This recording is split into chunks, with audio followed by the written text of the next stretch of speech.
esporte. Eu sou o Marcos, trabalho no Comitê Científico. Quero apresentar para vocês aqui ao meu lado, que vão participar nessa sessão de trabalhos, as professoras Deise Calpe, Raquel Souza e o professor Diego Luz Moura. Em breve a gente fala mais rapidinho, temos alguns avisos importantes. O primeiro deles é que, em função das trocas da programação, vocês devem ter acompanhado tanto no site quanto no aplicativo, o GDT decidiu manter o formato inicial. Hoje pela manhã aconteceram algumas apresentações, agora à tarde a mesa. Quem não conseguiu apresentar hoje pela manhã, pode apresentar agora à tarde. Então está aberta a sessão para apresentação de trabalhos e amanhã pela manhã também abriremos uma nova sessão para apresentação de trabalhos. Então ninguém vai sair do evento sem apresentar sua comunicação oral. Também queremos dizer para vocês que na sequência desta mesa faremos a reunião do comitê. Então todas as pessoas estão convidadas a participar para que a gente possa discutir, avaliar esse período de 2 anos e pensar na perspectiva para o futuro, né? O que faremos nos próximos 2 anos. Nós também queremos justificar a ausência do professor Wilson Alviano Júnior. O professor Wilson estava aqui em Natal, participando do evento. Esta madrugada, mas as 2 pesquisadoras que trabalharam com ele na produção de material para esta mesa, no caso a professora Deise e a professora Raquel, elas estão aqui presentes e vão fazer exatamente a mesma apresentação que ele faria. Então a mesa, né, não perde qualidade pela substituição. Muito pelo contrário, a mesa ganha com a presença de vocês. Tá? Então a gente agradece esse esforço, né, para que a gente possa acessar esses conhecimentos. E também dizer para vocês que a decisão da organização dessa mesa foi uma decisão do comitê, que pensa que é importante, de vez em quando, fazer um balanço do que está sendo produzido em termos de conhecimento científico na área de educação física. O convite foi feito com bastante antecedência, né, para todas as pessoas, de tal maneira que elas puderam levantar dados, fazer análises e se preparar para esse momento. Então, sejam bem-vindos e bem-vindas. Vamos começar os trabalhos. Nós vamos passar a palavra inicialmente para a professora Deise Calpe. Ela é mestra em ensino na educação básica pela Universidade Federal de Goiás e é professora da educação básica. Na sequência, passaremos a palavra para a professora Raquel, porque as 2 vão trabalhar juntas, né? A professora Raquel, ela é bolsista na Universidade Federal de Juiz de Fora. Então, a palavra está com vocês. Agradecemos muitíssimo a disponibilidade e o empenho extra.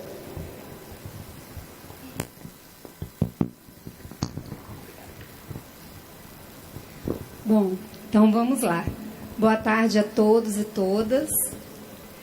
Eu e Raquel estamos aqui hoje representando, né, o coletivo que trabalhou para a elaboração desse texto, que estará disponível na coleção de 40 anos do CBCE, né, que será publicado em breve. O Marcos já falou, mas eu gostaria, né, de reafirmar, né, e novamente justificar a ausência aqui, né, dos professores Wilson e Anne Gleice, né? Anne Gleice não viria, já por causa de problema de saúde também. O professor Wilson, né, ontem precisou se ausentar, mas como nós fizemos o trabalho, né, compartilhado, a organização do evento entendeu, então, que nós poderíamos estar aqui hoje compartilhando com vocês os dados e análises referentes a esse trabalho. Eu quero de público aqui, em meu nome e no nome da professora Anne Gleice, expressar a gratidão a Raquel e ao Wilson pelo convite para somarmos esforços no aprofundamento dos dados referentes à educação física escolar, especificamente, né? Este trabalho, e certamente os que virão a posteriori, só foi e serão possíveis em decorrência de um enorme esforço inicial da Raquel e do Wilson, que no âmbito da iniciação científica coletaram e sistematizaram os dados referentes às 20 edições do Combrace. Assim, eu gostaria de iniciar essa mesa reafirmando aqui a necessidade de manutenção dos programas de fomento à pesquisa e das condições de trabalho que possibilitam parcerias entre professores de diferentes universidades, ao mesmo tempo que nós evidenciamos a relevância de pesquisas como essa, que possibilitam uma maior compreensão do campo acadêmico profissional da educação física. Boa tarde a todos e todas. Eu sou a Raquel, conforme anunciado. Eu gostaria de apontar que nós estamos com a projeção aqui no telão à minha esquerda, e nós optamos por trazer essa projeção dessa forma justamente para a gente colocar a importância do vínculo, né, que a gente teve entre o FJF e o UFG numa produção que foi iniciada num projeto de iniciação científica da Universidade Federal de Juiz de Fora. É importante a gente falar com relação a esse vínculo, né, a essa nossa análise inicial e o mapeamento das produções, porque o nosso trabalho é intitulado A Produção em Educação Física Escolar nos Anais do Congresso Brasileiro de Ciências do Esporte, de 1979, que foi a primeira edição, a 2017, que foi a edição número 20. Né? Então, foi um mapeamento muito grande, né, de 40 anos de história de congresso que a gente está completando esse ano, né? E é um projeto grande, é uma pesquisa grande que vai nos permitir trabalhar e desdobrar em outras pesquisas para a gente entender a produção da educação física. Então, nesse momento em que a gente está tendo ataques à pesquisa, retirada de bolsa, principalmente voltar, né, as questões acadêmicas, né, as pesquisas acadêmicas, eu acho importante a gente frisar que um projeto de iniciação científica traz um trabalho dessa magnitude, né, Deise? E traz um vínculo entre universidades como a Universidade Federal de Juiz de Fora e a Universidade Federal de Goiás, que atualmente ocupam o 20º e o 23º lugar no ranking das universidades do Brasil, né? Bom, então eu e Raquel juntas organizamos, né, a exposição deste texto ao qual eu me referi, né, que é um capítulo da coletânea que será em breve publicada. Nós organizamos então a exposição nos seguintes tópicos, né? O contexto da pesquisa, a justificativa, o objetivo, metodologia, resultados, considerações finais, outras considerações e referências. Então, nós pretendemos, né, desenvolver a nossa apresentação seguindo essa organização. Então, para contextualizar, nós começamos a nossa pesquisa falando sobre o Colégio Brasileiro de Ciências do Esporte, que foi fundado em 1978, setembro de 1978. Ele tem um vínculo muito forte, né, nesse início com o Centro de Estudos do Laboratório de Aptidão Física de São Caetano do Sul. Ele surge, né, como Então, a gente já identifica uma contradição logo na criação, né? Porque o CBCE ele é criado, vai ser criado então em 78, com o objetivo de ter um espaço para os pesquisadores, né, que não são vinculados a outras instituições, né, da área da medicina, mas em contrapartida ele tem também uma influência muito forte do Celafisques, que é um laboratório, né, que investiga ali as variáveis que interferem na aptidão física.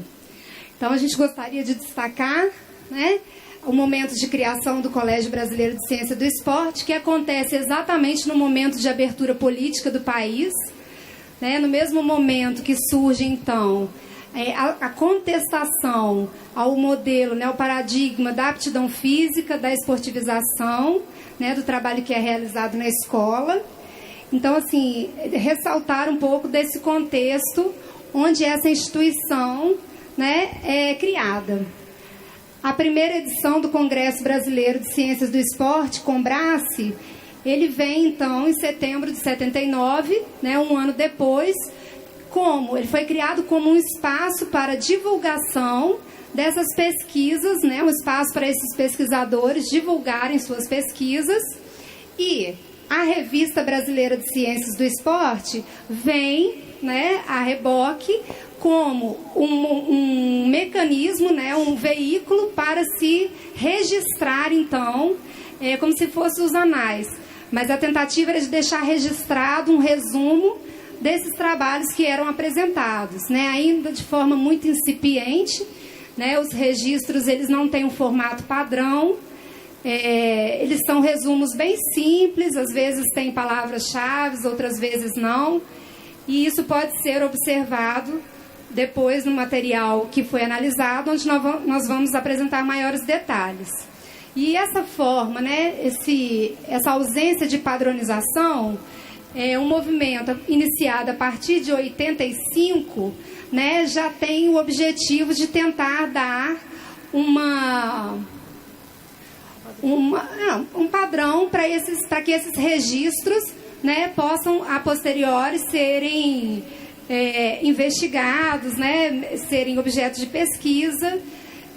E aí nós gostaríamos de destacar também, ainda sobre o contexto, né, o ano de 1985, quando acontece de fato a mudança de perspectiva da instituição CBCE. Né, nós trouxemos aqui que no início ele recebe uma influência muito forte dos salafistas, mas desde então já se percebe nos documentos, nos anais, uma tensão instituída, né? Não era só essa discussão, não era só esse objeto que faria parte então daquele cenário.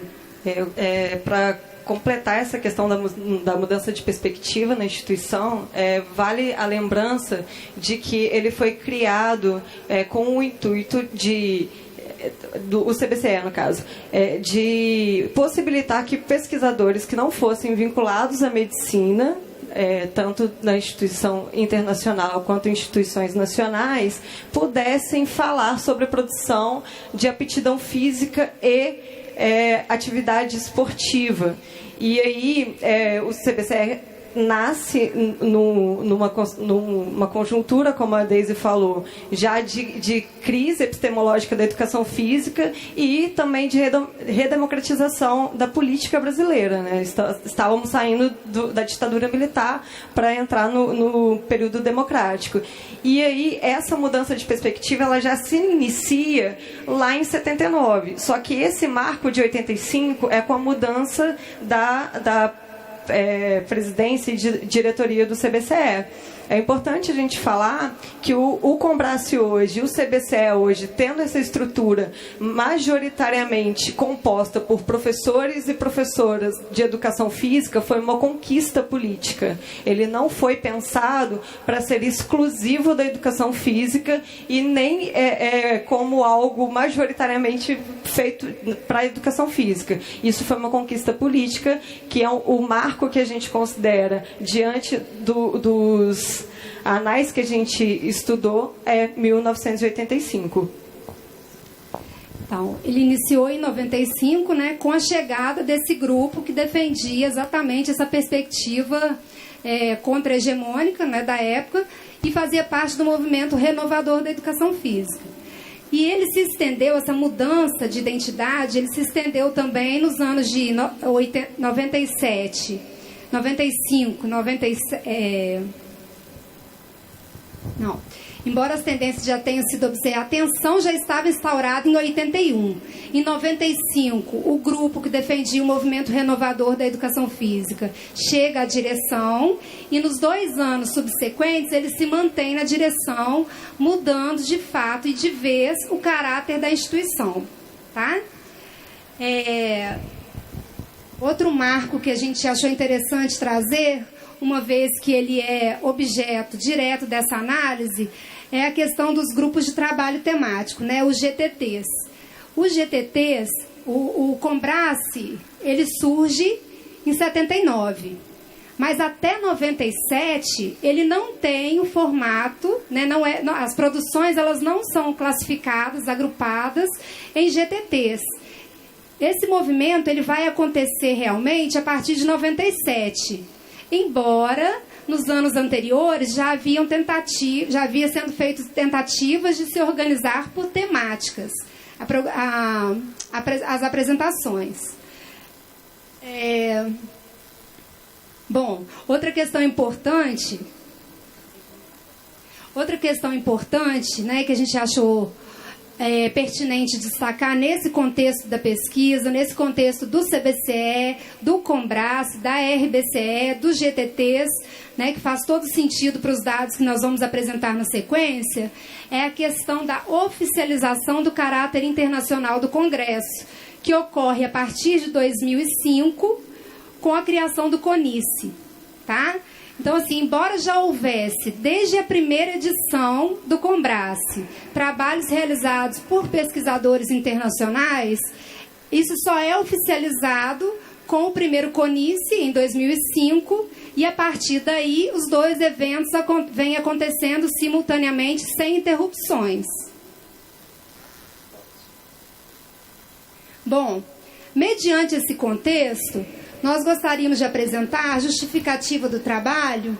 Ela está relacionada à relevância do CBCE e de seu evento científico nacional e internacional, que evidencia o seu comprometimento com o campo acadêmico e profissional da educação física. Nesse sentido, é importante considerar a necessidade de estudos mais aprofundados sobre os trabalhos apresentados no Combrace e sua relação com o perfil da produção e socialização da pesquisa em educação física no país. Então, nós vamos falar mais à frente, mas assim, foram recuperados todos os registros de cada uma das 20 edições do Combrace, e a partir desse material foram feitas as análises e sistematizações dos dados. Bom, na sequência, então, nós apresentamos o objetivo, né, desse trabalho em específico, desse recorte que sustenta o texto que será, então, publicado recentemente. O objetivo dessa pesquisa em tela foi realizar um levantamento quantitativo da produção geral acumulada no decorrer das 20 edições do Combrace e discutir as tendências em relação às questões apresentadas nos trabalhos sobre a referida temática dentro e fora do GTT Escola. Então, ainda que nós tenhamos trabalhado, né, na sistematização de dados de todos os GTTs, classificando toda a produção apresentada no Combrace nessas 20 edições, né, nesses 40 anos, o objetivo desse trabalho em específico é fazer o diálogo com o GTT Escola. Ainda que nós vamos continuar nos debruçando sobre esses dados e aprofundando as pesquisas.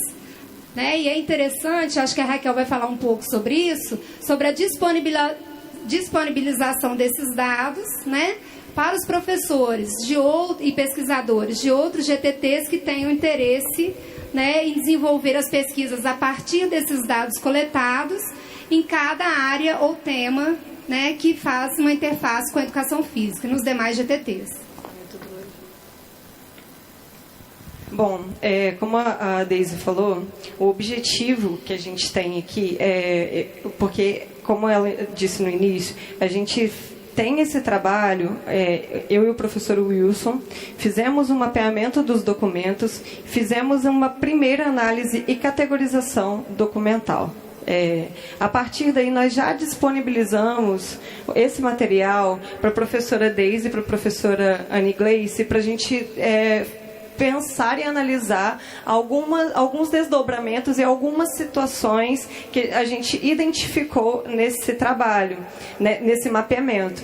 Diante disso, o nosso propósito com esse trabalho é continuar disponibilizando material, e a gente está em andamento sempre, a gente está sempre trabalhando nesse material, voltando nesse material, porque a gente achou um material muito importante, muito denso, para a gente poder falar sobre as diferenças e sobre os avanços da pesquisa em educação física, tá?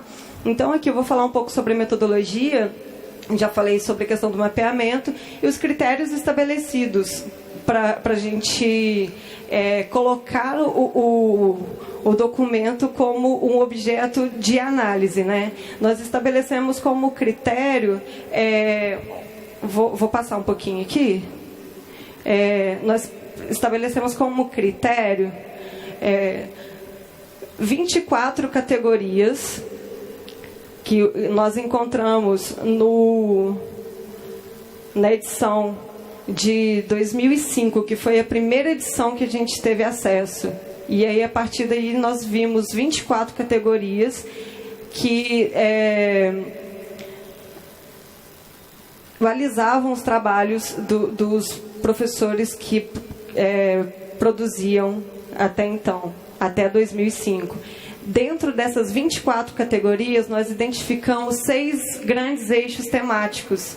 E a partir dessa identificação, nós subdividimos em currículo e formação, educação física na educação básica, conteúdos das aulas de educação física, epistemologia, avaliação física e gênero.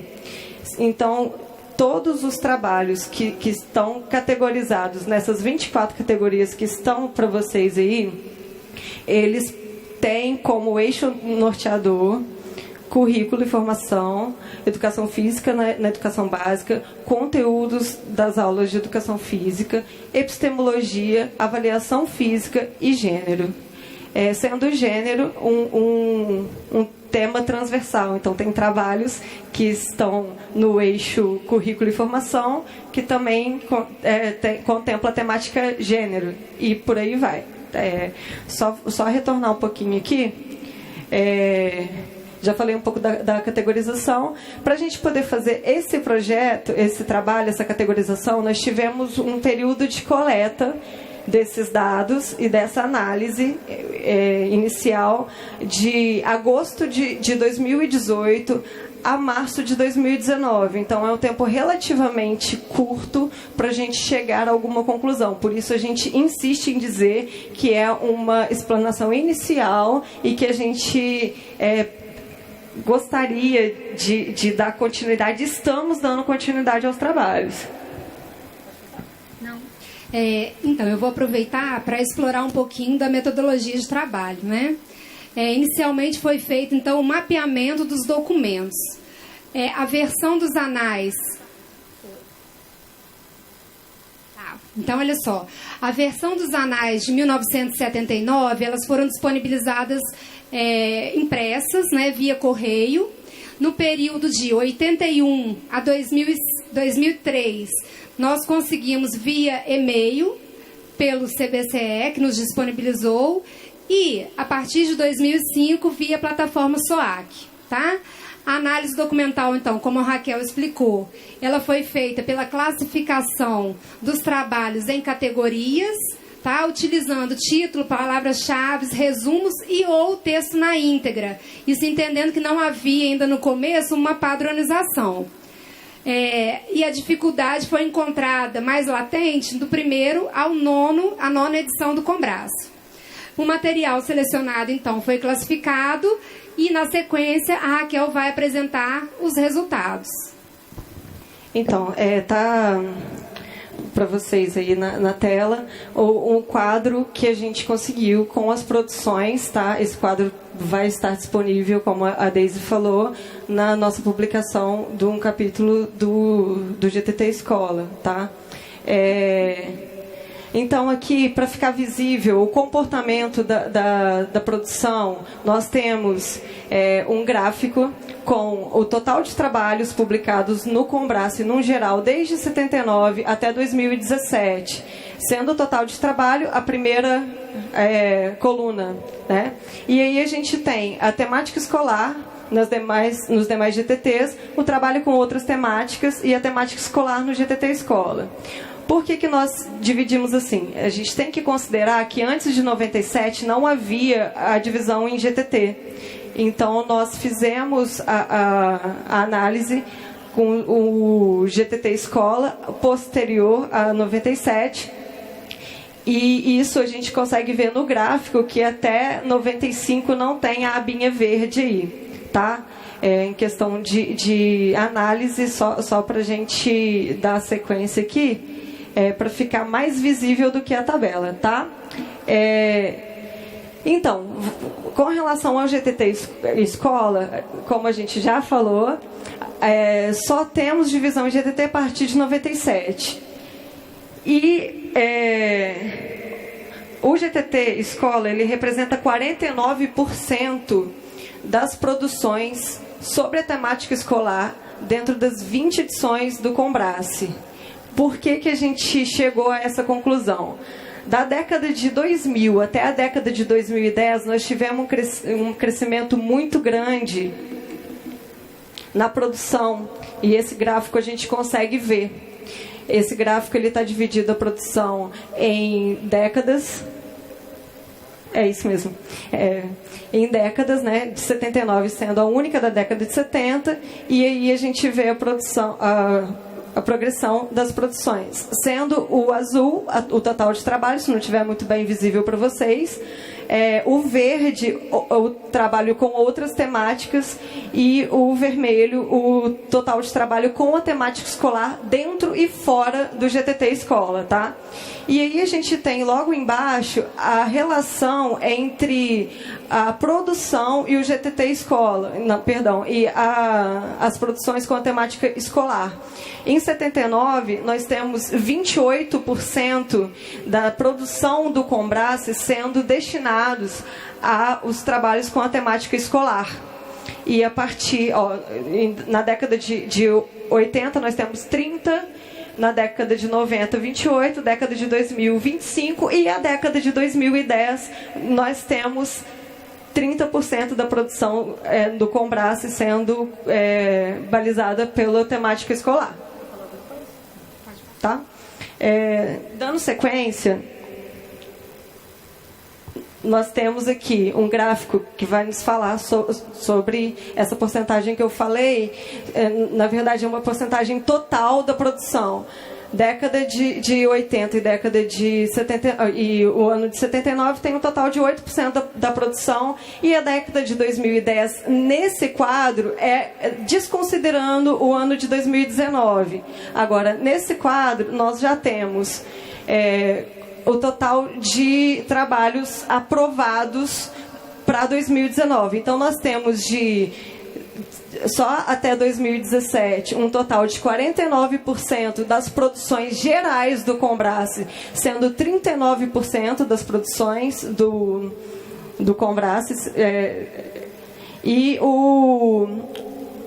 acrescentando o ano de 2019, nós saltamos para 49%, significando que nós estamos produzindo cada vez mais. E é isso que a gente traz como dado importante aqui para a gente, tá?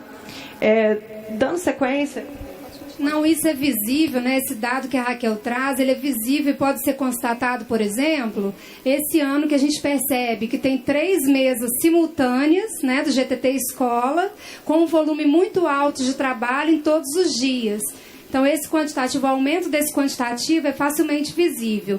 Nós vamos acelerar agora um pouquinho mais a apresentação, porque aí a gente pode retornar nesses dados, caso seja necessário, e desenvolver um pouco melhor na parte do debate. Então, nós temos todos esses gráficos que mostram, né, essa análise quantitativa, essa comparação, que nos traz aqui, que nos faz chegar às considerações finais, né, que nós gostaríamos de destacar. A potência dos dados para pesquisas futuras, não apenas relacionadas ao GTT Escola, mas ao Combrace, ao CBCE como um todo, porque a gente consegue acompanhar essa trajetória histórica e identificar o perfil, como que a instituição foi no decorrer desse processo, né, alterando sua identidade, se fortalecendo em algumas áreas, né, e alterando outras. Enfim, a gente consegue, na análise desses dados, identificar esse processo. Também a necessidade de identificar os motivos que levam determinadas regiões a apresentarem mais produções sobre a temática escolar. A Raquel não conseguiu mostrar, mas nós fizemos um gráfico identificando quantas vezes o Combrace aconteceu em cada região do país e como essas regiões concentram essa produção que discute a temática escolar. Então, de repente, a gente pode voltar nesse assunto mais à frente. Com relação ainda às considerações finais, né? Nós entendemos ser impossível separar o quanto o evento influenciou e o quanto ele foi influenciado pelas mudanças em relação às concepções de educação física escolar. Isso tem a ver até com o contexto, né, em que o CBCE nasceu, né, num movimento de contestação, e de que forma isso foi ganhando força e um interferindo no outro. O material coletado nos possibilita observações interessantes como o afastamento de determinados objetos de estudo, né, a ampliação de perspectivas e a inserção de debates e temáticas que foram se fortalecendo com a discussão, como, por exemplo, a discussão de gênero. Quando a gente percebe ali que ele era visto como um tema transversal, até que ele ganha, né, volume, suas pesquisas, a organização dos pesquisadores, até ele se tornar um GTT.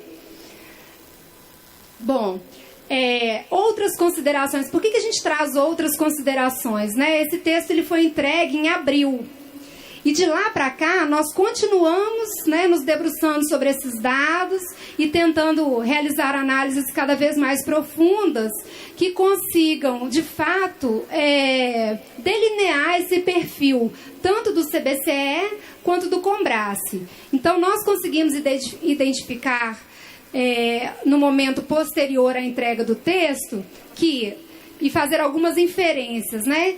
Que esse aumento exponencial de produções na década de 2010, que a Raquel apresentou aqui no gráfico Pizza, ele pode ter relação com as políticas de expansão dos cursos de licenciatura em Educação Física e programas de pós-graduação, também com o processo de institucionalização dos grupos de pesquisa, né, que além de aumentar, se organizaram, né, e também a emergência de temas específicos dada a conjuntura social, política e econômica do país. Então, essas inferências, nós já estamos nos debruçando sobre elas, né, para trazer mais elementos acerca desses dados. Bom, aqui estão algumas referências. É um trabalho, como a Raquel já havia anunciado, muito denso, são muitos dados, mas tem muitas análises, né, que nós poderíamos desenvolver aqui, mas optamos por esse recorte que está contemplado, então, nesse texto que será divulgado. E nós nos colocamos à disposição no debate para esclarecer alguma coisa que tenha passado, né, mais assim, de forma mais rápida, e a gente possa esclarecer melhor. Muito obrigada. Bom, agradecemos então a professora Deise e a professora Raquel pela apresentação. Estamos aí cheios de questões, né, para debater. E convidamos o professor Diego Luz Moura para a sua apresentação. O professor Diego é mestre e doutor em Educação Física pela Universidade Gama Filho, fez pós-doutorado em Ciências do Exercício e do Esporte na Universidade Estadual do Rio de Janeiro, é professor da Universidade Federal do Vale de São Francisco, líder do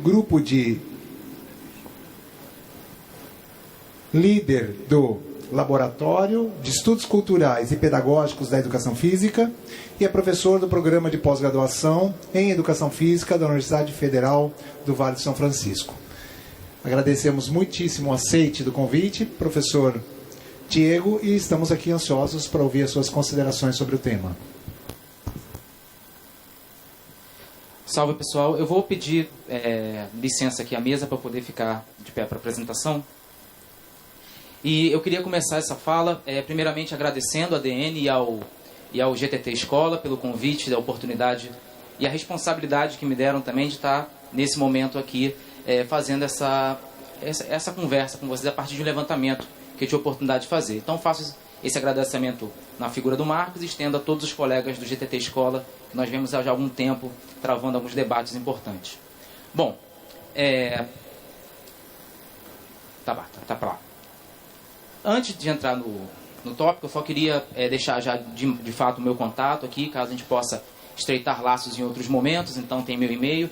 Eu e o grupo de pesquisa, a gente tem tentado fazer um esforço de estar presente em todas as redes sociais para estreitar tanto laços com outros pesquisadores, como também perto do campo profissional. Então, que esse debate possa não apenas ficar preso aqui, mas para outros espaços também.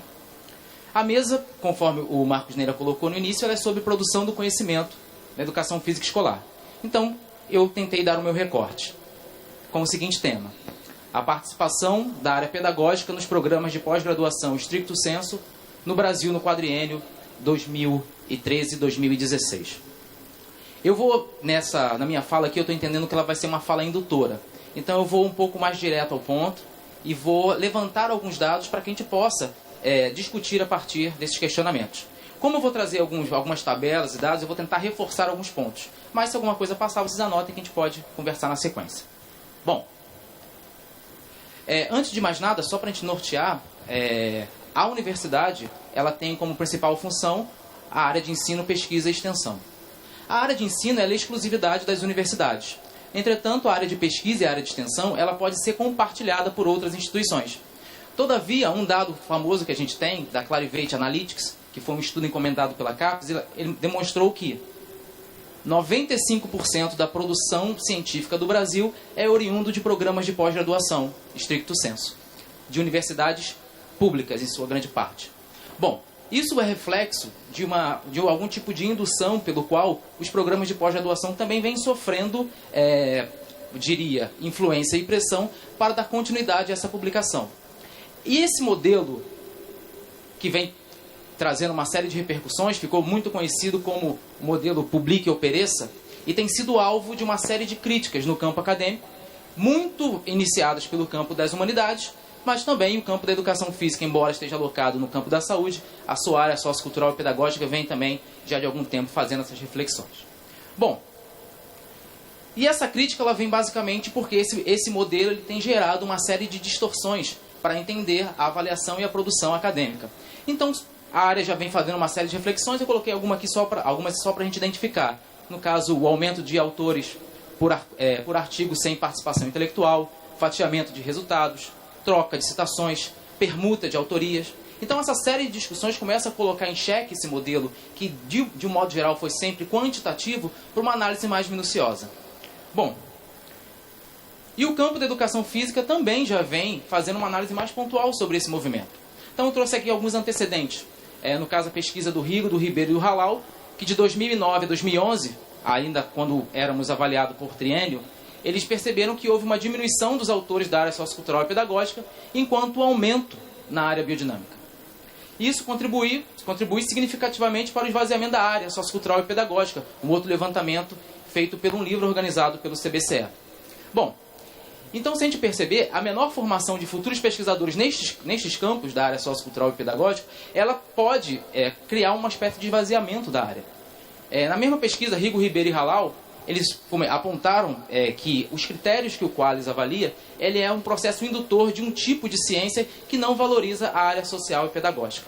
Bom, então, com essas questões em mente, eu coloquei como objetivo identificar a participação da área pedagógica nestes programas de stricto sensu no Brasil no quadriênio 2013-2016. Então, parti com esse objetivo.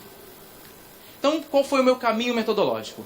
Eu fiz uma pesquisa descritiva e exploratória, onde eu peguei o quadriênio 13-16, que é o último quadriênio que nós temos fechado, né? O próximo quadriênio termina em 2020. Fui analisar, através da plataforma Sucupira, os programas recomendados. Depois, entrei nos programas para analisar as linhas de pesquisa. E depois, através de consulta ao Lattes, analisar o Lattes de todos os professores vinculados à área pedagógica e sociocultural, para gerar um panorama. Então, como é que foi a sequência?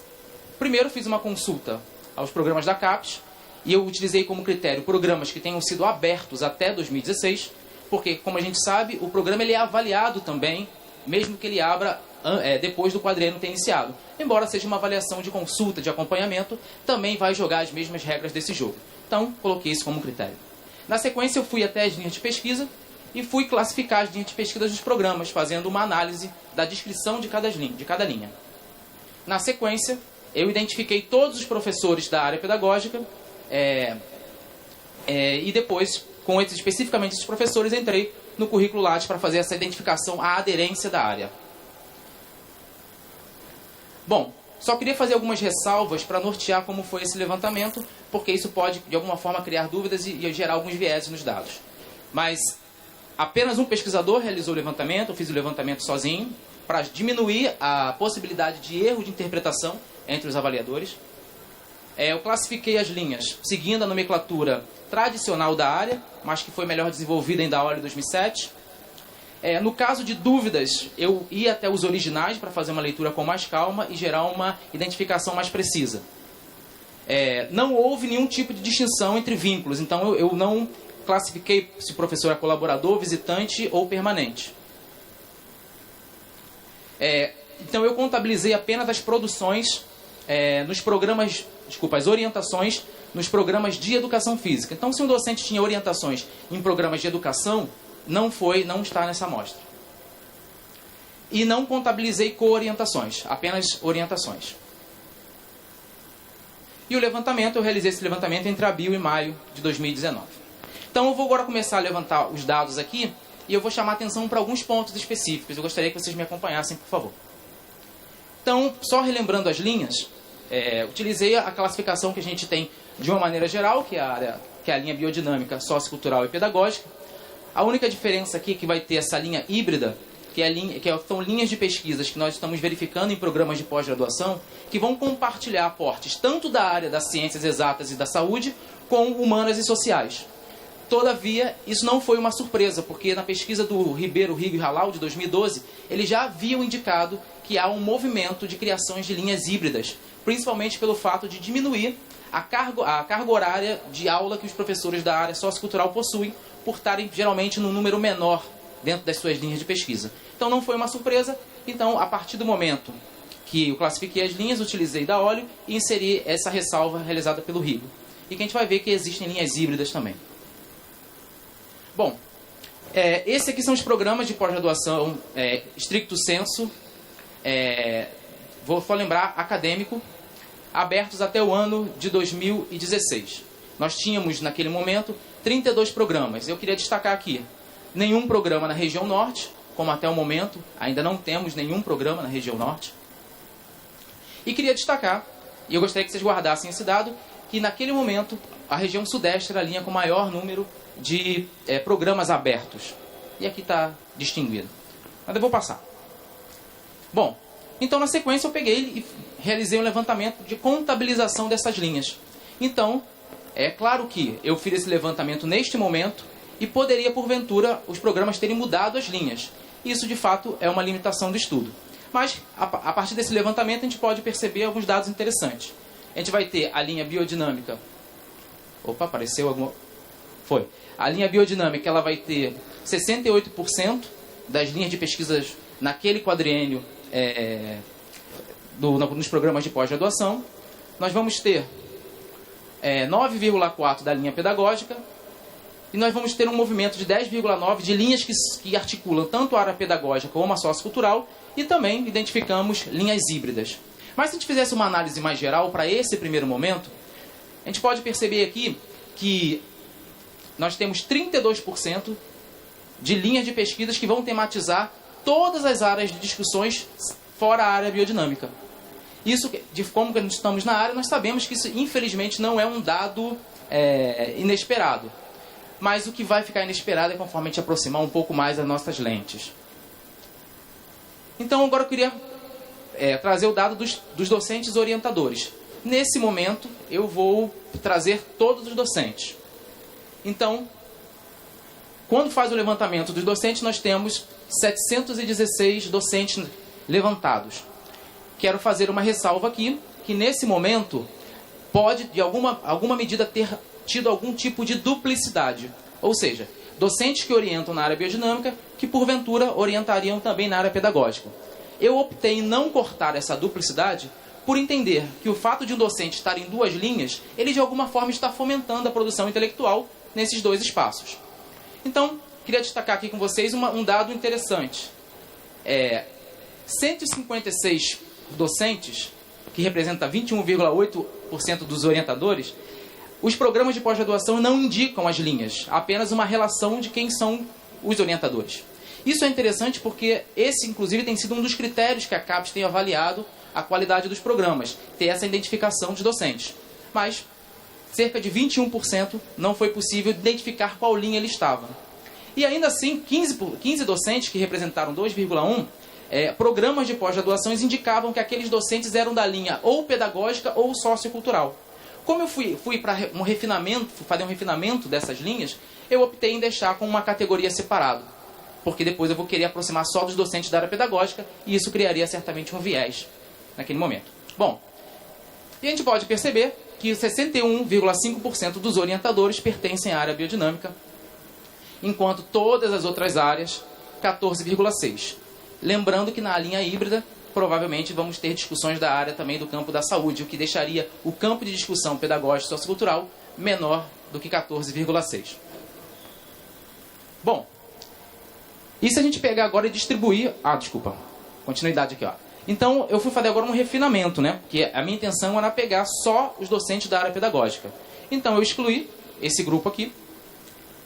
Na sequência, eu excluí o grupo da linha biodinâmica.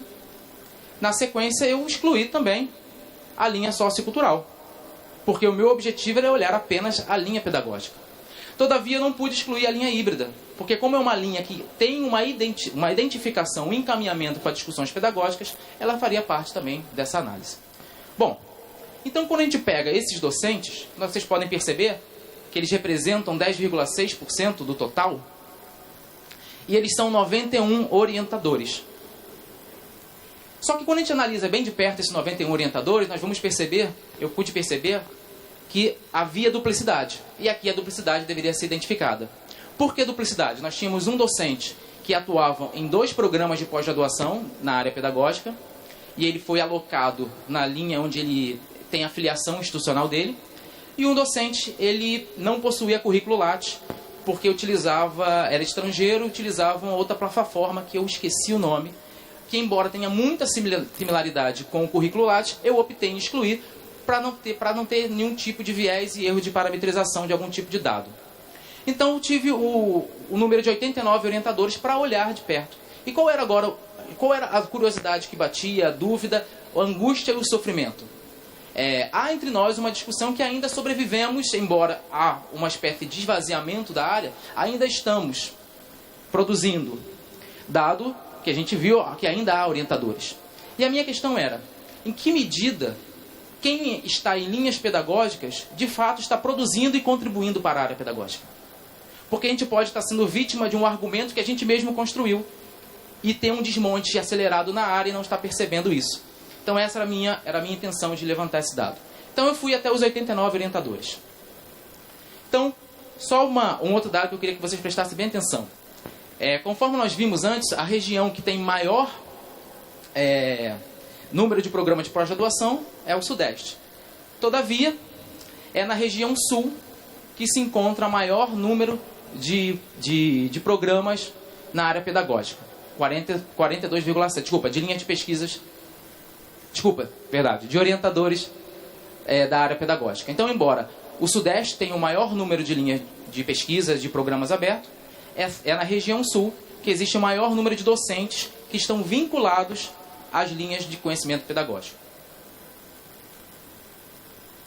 Bom, e aí agora eu vou começar a entrar na produção desses orientadores, desses 89. Então a gente pode perceber aqui uma coisa interessante. Esses 89 orientadores da área pedagógica ainda assim possuem 13,3% de produção na área biodinâmica, e os docentes da área pedagógica estão produzindo mais na área sociocultural, 52%. Embora, é claro, a gente não pode considerar que existe uma produção ainda de 33,9% desses docentes da área pedagógica. Mas não podemos esquecer que há uma considerável produção ainda na área biodinâmica, dentro de docentes que estão em linhas da área pedagógica. E se a gente dividisse por região, aí acontece uma coisa interessante. Quando a gente divide por região, a região centro-oeste, a maior produção dos docentes da linha pedagógica é na biodinâmica. E nas regiões sul e sudeste, a maior produção é na área sociocultural. Apenas a região nordeste possui os docentes da área pedagógica estão produzindo mais de 50%, ou seja, a maior parte da produção na área pedagógica. Então nós temos também um desnível de dado, mas também é situacionado regionalmente. Então, além disso, eu queria ver o seguinte: eu queria individualizar esse olhar.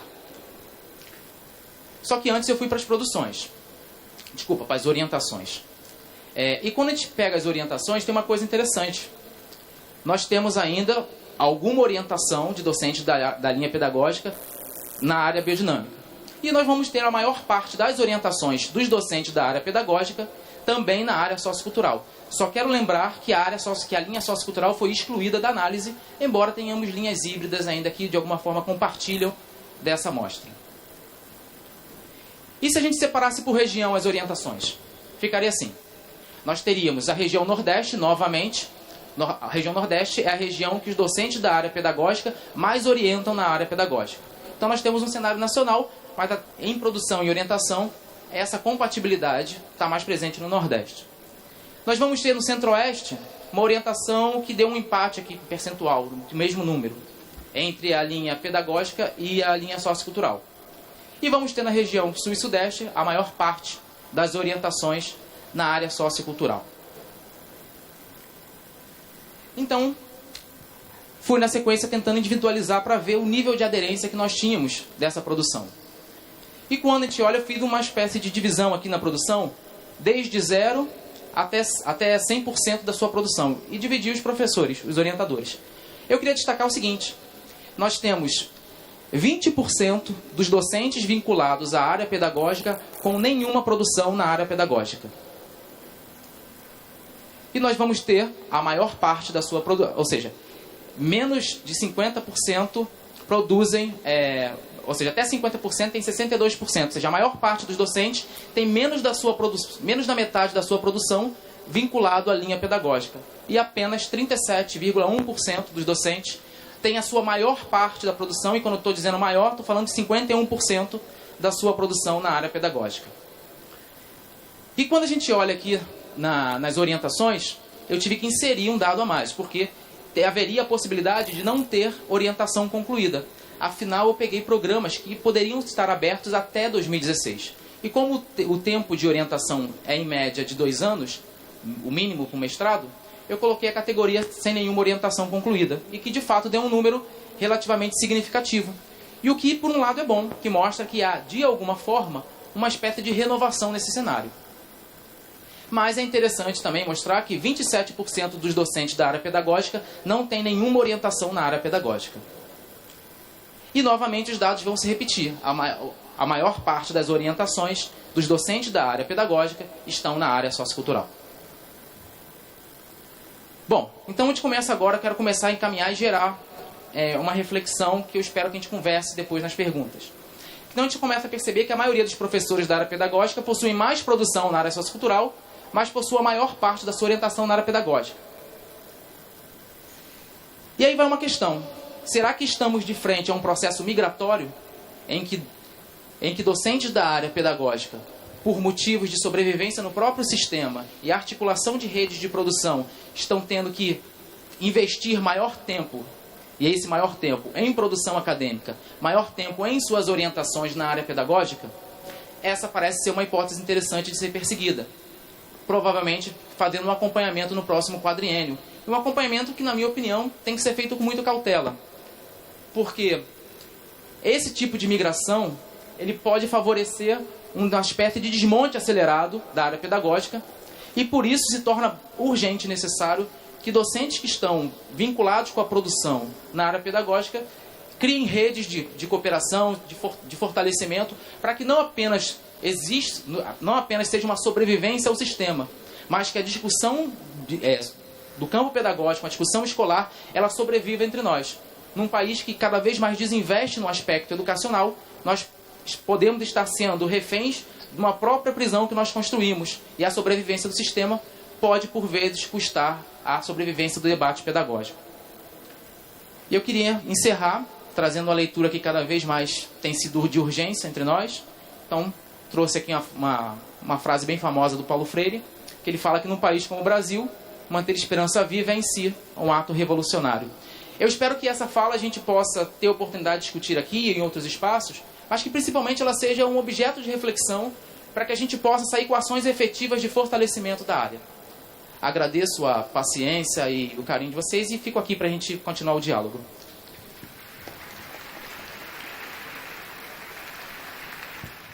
Bom, agradecemos então aqui o professor Diego, a exposição. Dois trabalhos bem interessantes. Se a pesquisa realizada pelo Wilson, pela Ana Gleice, pela Deise e pela Raquel nos dá um paradigma do que aconteceu, né, na produção da temática escolar dentro do Combrace, o trabalho realizado pelo professor Diego nos amedronta diante do que pode vir a acontecer, porque aquilo lá é assustador, o que você está mostrando para a gente, né, que você evidenciou. Então temos aí bastante material para a gente pensar, para a gente discutir. Abriremos o microfone para as questões. Os monitores vão ajudar agora para que a gente possa distribuir, né, a fala, e as pessoas que quiserem fazer alguma pergunta, por favor, se manifestem.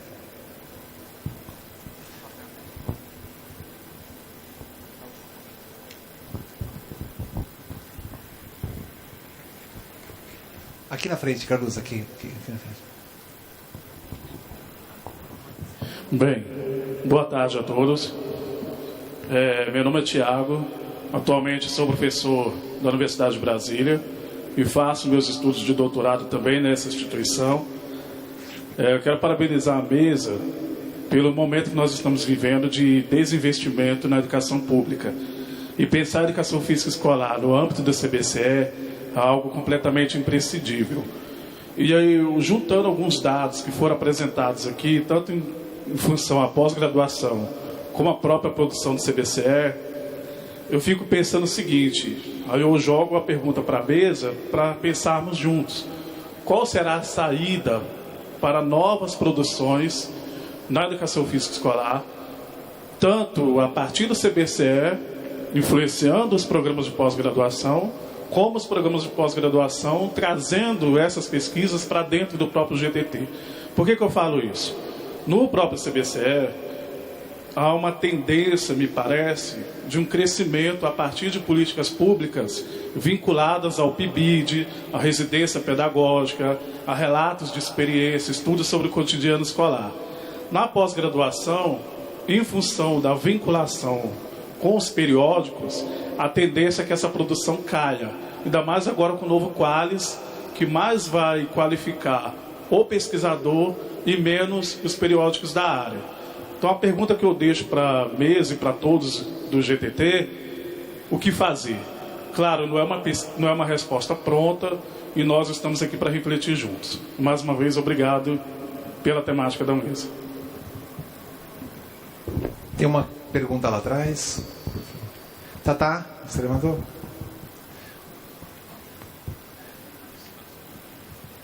Isso. O pessoal vai aproximando.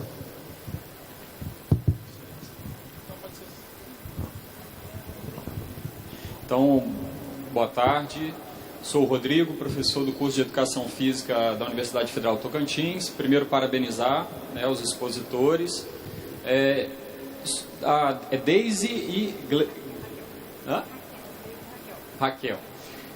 O de vocês me ficou uma dúvida que eu gostaria que vocês esclarecessem quando vocês falam que, ao perceber o local de ocorrência do Combrace, uma certa predominância de publicações da região. Se isso acontece ou se continua perdendo em número para aquela concentração que o próprio professor Diego trouxe, né? A gente sabe que historicamente, em todas as áreas, não só da educação física, as regiões sul e sudeste têm um impacto quantitativo muito considerável em relação à região, às outras regiões. E se quando o Combrace acontece nas outras regiões, isso se inverte. Para mim não ficou claro essa fala. Em relação à colocação, à exposição do professor Diego, eu gostaria de te perguntar, Diego, se você acredita, né, que essa atração fatal, né, que o Edson Jesus já havia mencionado num texto, pela biodinâmica, se isso tem relação direta, no seu modo de ver e pelo que você pesquisou, com os formatos, com os produtos que são mais considerados nas avaliações. se o modelo de artigo, principalmente a partir de artigos publicados caracterizado como artigo original, em relação aos ensaios, relatos de experiências, e também a capítulos de livro, outros modos de fazer circular a produção acadêmica, se isso ajuda a explicar o porquê dessa migração que você identifica. E se, na sua opinião, com a instituição do PROEF, do mestrado em rede profissional, se você acredita que isso tende, na próxima avaliação, a diminuir esse impacto que você está percebendo de pesquisadores da área pedagógica serem minoritários e ainda assim estarem publicando ali na biodinâmica, na área sociocultural.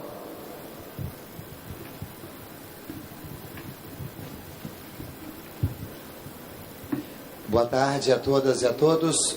Meu nome é Tarcísio e eu sou da UFMG.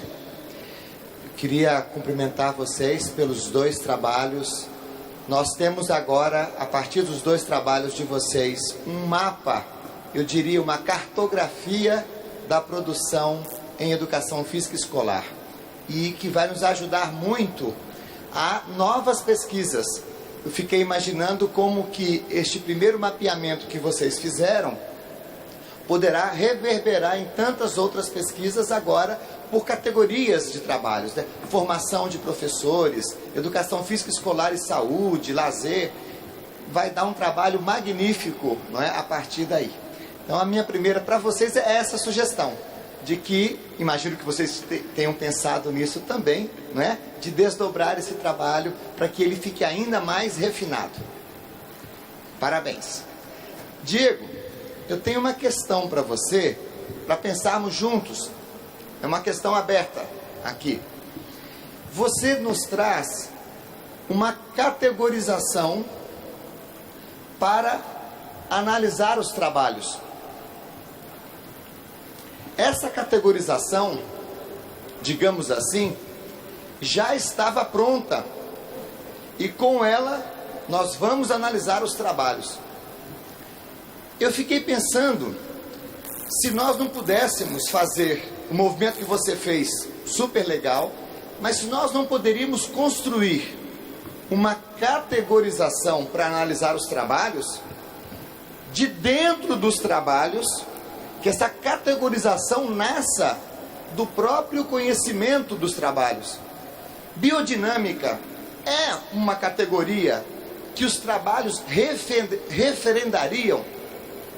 Sociocultural, pedagógica, que me parecem muito, como o Zé Ângelo estava dizendo, as fronteiras borradas, não é? Muito hibridizadas, digamos assim. Será que não é o caso de, ao invés de tomarmos categorias previamente estabelecidas para analisar os trabalhos, produzir categorias a partir dos trabalhos, que elas nasçam dentro dos trabalhos? Queria pensar isso junto com você. Obrigado. Muito bem, vamos passar as palavras agora aos membros da mesa. 3 questões, enquanto isso vocês podem preparar outras. A palavra está com a Deise e com a Raquel. Bom, antes de começar a responder, né, eu quero agradecer as contribuições e os questionamentos que estão chegando, porque o movimento que a gente pensou em fazer é exatamente esse. Como a gente está se debruçando sobre os dados, outros olhares e outras considerações são muito importantes e potencializam esse momento. Né? Então eu quero começar pedindo primeiro desculpas pela exposição, pelo nervosismo em representar, né, professores tão experientes que estariam aqui no nosso lugar, e também pelo tempo da apresentação, que foi pensada para 45 minutos e nós tivemos que acelerar em decorrência da redução do tempo. Bom, sobre o questionamento do Tiago, né? A saída para as novas produções em educação física, o contexto, né, do CBCE, dos periódicos, da pós-graduação. O que eu tenho observado? Eu tenho observado, sobretudo nesses últimos dias, que participei aqui mediando algumas mesas de apresentação de comunicação oral, uma predominância realmente dos relatos de experiência, né? que vêm aqui e apresentam metodologias de ensino desenvolvidas a partir do PIBID, da residência pedagógica, ou mesmo de professores da educação básica, que sistematizam suas experiências e trazem para esse espaço, entendendo que é um espaço de socializar, compartilhar experiências, debater. Então, eu acho que isso acontece também em função da forma de submissão, do resumo simples, do resumo expandido, menos caracteres, e outras pesquisas, né, outros trabalhos, né, de uma extensão um pouco maior, fruto também das pesquisas, né, Tiago, de mestrado e doutorado. E eu queria perguntar para vocês se, por favor, vocês poderiam explorar mais as categorias. Né? Porque, assim, quando a gente começou a entender a pesquisa, sensacional, brilhante, mas o que eu queria entender é o que teve de muita produção num certo tempo, qual que é a tendência de produção para frente da educação física escolar e como que o GTT Escola, que eu acho que é o maior evento da educação física, vai promover essa discussão, vai colocar, é isso que está sendo feito por esse grupo de professores, pelos acadêmicos, e essa é a tendência para frente. Tá? Obrigado.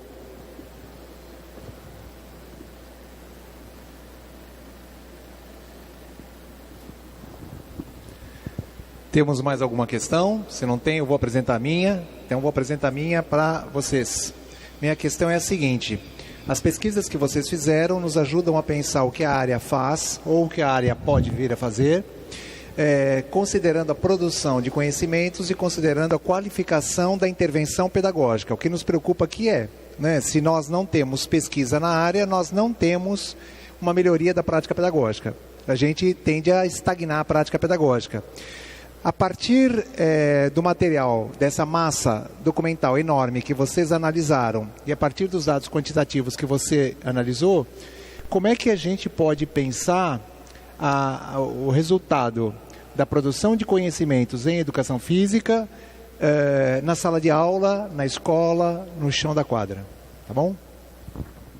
Então, Daniel, com relação à sua pergunta sobre categorias, né, nós trouxemos aqui as 24 categorias que nós conseguimos identificar a priori no documento de 2005, tá? Só que essas categorias, elas representam, tá, os eixos e os temas que foram priorizados pelos produtores, né, pelos pesquisadores e pelas pesquisadoras do documento de 2005. Por que o documento de 2005? Esse documento foi o primeiro documento disponibilizado na SOAC, que é o Sistema Online de Apoio ao Congresso do CBCE. E esse estudo que você trouxe esse questionamento, nós fizemos uma análise bem simples, tá? Nós ainda estamos nos aprofundando nessa análise, porque nós entendemos que ela não pode ser apenas quantitativa, ela tem que ser qualitativa também. O que nós temos dos dados de 79 até 2017 é que nós tivemos uma mudança contrária ao que o Daniel traz aqui para a gente, que a gente teve mudança, o deslocamento da aptidão física, né, dos testes físicos e das pesquisas voltadas ao esporte escolar, e começamos a ter outros tipos de perspectivas e análises que foram priorizadas, estão sendo priorizadas pelos pesquisadores e pelas pesquisadoras que publicam nos anais do Combrace. Então, nós tivemos, de 79, prioritariamente, majoritariamente, o que era publicado eram artigos, né, eram trabalhos relacionados à capacidade física e trabalhos relacionados à performance no esporte escolar, dado até a conjuntura que a gente vivia naquela época. E a gente começa a ver um deslocamento para outros tipos de discussões, como as metodologias, os saberes, as práticas pedagógicas, que o Marcos acabou de fazer um levantamento aqui também. documentos federais, estaduais também têm um grande avanço na quantidade de trabalhos. O que a gente tem condições de falar agora é no quantitativo. O qualitativo ainda demanda análise, porque são 6.433 trabalhos até 2017, mais 1.200 trabalhos dessa edição que nós estamos nesse momento. Então a gente precisa de mais tempo para debruçar, para poder conseguir te dar uma resposta mais efetiva com relação a essa transformação. Mas o que a gente pode afirmar é que está tendo um deslocamento de entendimento do que é prioridade para se debater na educação física escolar, pelo menos no Combrace, ok? Tá? Vou passar a palavra agora para a Deise. Tá dando. Então, e aí pensando um pouco nessa provocação que o Marcos faz, né, de que forma as pesquisas na área e os avanços na produção do conhecimento influenciam na prática pedagógica do chão da escola. Bom, eu penso que talvez o caminho seja estreitar esse relacionamento entre a universidade e a escola. De que forma? Aproximando dos professores, trazendo para a formação continuada. Né? Nós temos algumas experiências interessantes e acho que até no âmbito da graduação, o estágio, o PIBID fazem muito bem esse movimento, mas também as formação em serviço, né, das redes municipal, estadual. Eu acho que a gente consegue levar, né, um pouco do que tem sido produzido mesmo para os professores, para possibilitar essa formação em serviço, que, na verdade, é o que vai impulsionar a mudança no chão da escola. Isso é o que eu acredito, tá? Que nós temos relatos, né, de professores que se formaram há muito tempo, né, e devido à alta carga horária de trabalho, a precarização das condições de trabalho, enfim, todo esse contexto, eles têm a dificuldade realmente, né, na época da discussão da base, que nós nos aproximamos um pouco mais dos professores do Estado e do município, a preocupação, por exemplo, com as práticas corporais de aventura era muito grande, porque ninguém tinha visto isso na formação inicial. E como pensar, né, o ensino dessa unidade temática na escola se eles não tinham subsídios? Né? Esse é um dos, só para exemplificar. E eu acho que a universidade e os pesquisadores, eles têm também esse papel, porque eles vão à escola fazer a coleta de dados, né? Muitas vezes os pesquisadores, né, nem sempre, são professores da educação básica, então eu acho que esse feedback, esse retorno também faz parte do processo, tá bom?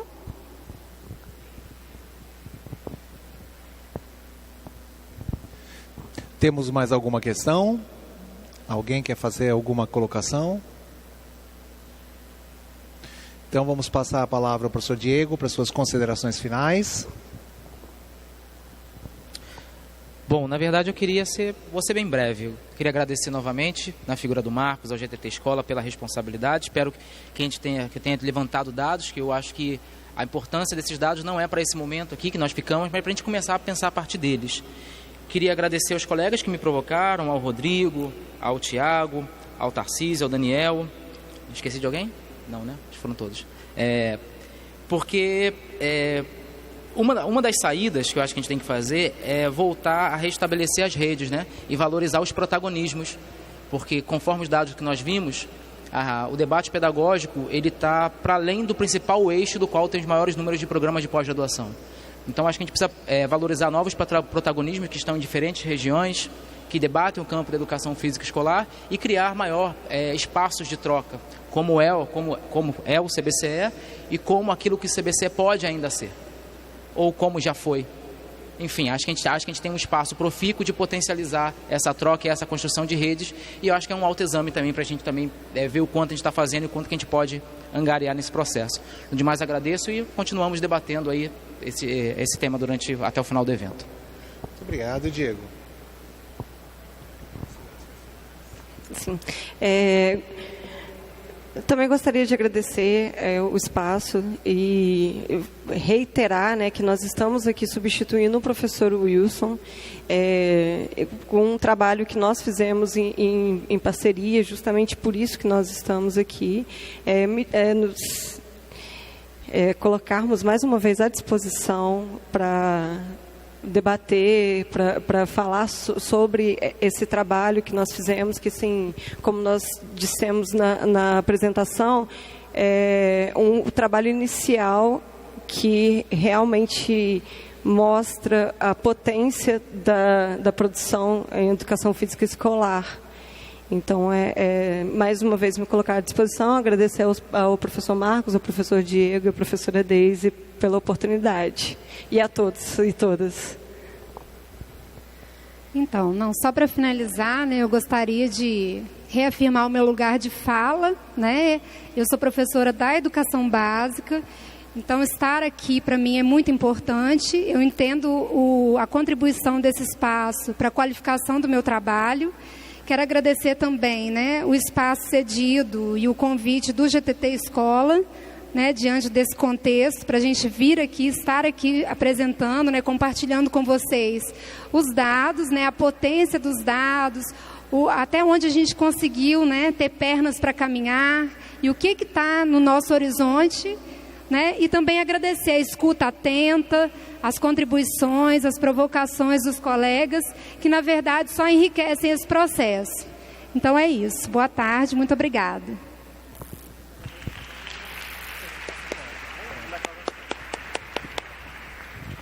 Então agradecemos a presença de todos e todas. Nós estamos em contato direto com o pessoal que está fazendo a apresentação dos trabalhos lá. Nós começaremos a avaliação do GTT às 16 horas. Então a gente pede que vocês, por favor, retornem às 16 horas. Passaremos à professora Deise o seu certificado de participação. Muito obrigado, professora Deise. Palmas para a professora Deise. Palmas para a professora Raquel. E palmas também para o professor Diego. Muito obrigado.